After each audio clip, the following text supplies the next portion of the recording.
இன்றே டவுன்லோட் செய்து உங்கள் ஃபேவரட் ஷோக்களை என்ஜாய் பண்ணுங்க. உன் அத்தை சாமுண்டீஸ்வரி எங்க பிள்ளைய எங்ககிட்ட அண்டவே விடலையே. அவ கோவம் இன்னைக்கு மாறும், நாளைக்கு மாறும். ஒவ்வொரு நாளும் நம்பி நம்பி எங்க ஆயுசுல முக்கால்வாசி போயிடுச்சியா. இப்ப எதுக்கு பாட்டி அதெல்லாம் பேசிக்கிட்டு? பேசட்டும் மாமா. பாட்டிக்குன்னு எல்லாம் இருந்தும் அத பக்கத்துல இருந்து பார்க்க முடியாத கொடுமை எப்படி இருக்கும்னு கொஞ்ச நாள்ல நானே தெரிஞ்சுக்கிட்டேன்.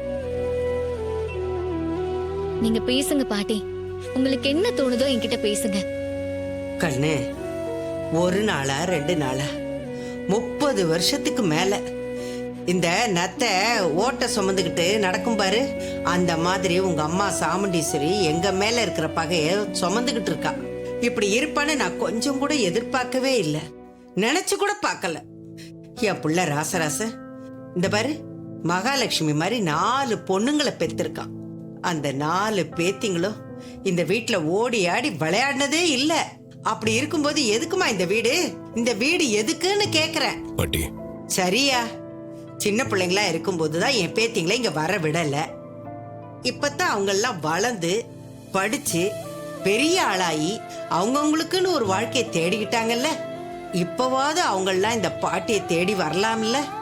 அதையே தடை பண்றா. என் பேத்திங்கள்லாம் ஓடி விளையாடாத இந்த வீட்டுல என் கொள்ளு பேர பேத்திங்களாவது இந்த வீட்டுக்கு வரணும், வந்து விளையாடணும். நான் அவங்களெல்லாம் பாக்குறதுக்கு எப்ப வருவாங்கன்னு நான் அவங்களையே எதிர்பார்த்து வாசலை பார்த்துக்கிட்டு இருக்கிறது எத்தனை காலத்துக்கு?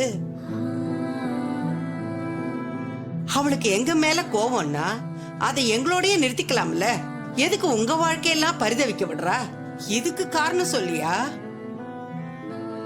அத்தைக்கு நம்ம மேல கோவம் இருக்கு, ஆனா எங்களை பிரிக்கிற அளவுக்கு அவங்க ஒன்றும் கெட்டவங்க இல்லை பாட்டி. அவங்க கூட இருக்கிறவங்க தான் சரியில்லை. அது அவங்களுக்கே கூடிய சீக்கிரம் தெரிய வரும். அப்ப நம்ம எல்லாரையும் கண்டிப்பா புரிஞ்சுப்பாங்க பாட்டி.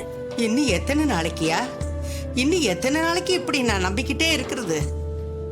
நாளைக்கு விடியல் நல்லா இருக்கும், மாற்றம் வரும்னு எதிர்பார்த்து எந்த மாற்றமும் வரல. எல்லாம் அப்படி ஏதாயா இருக்கு.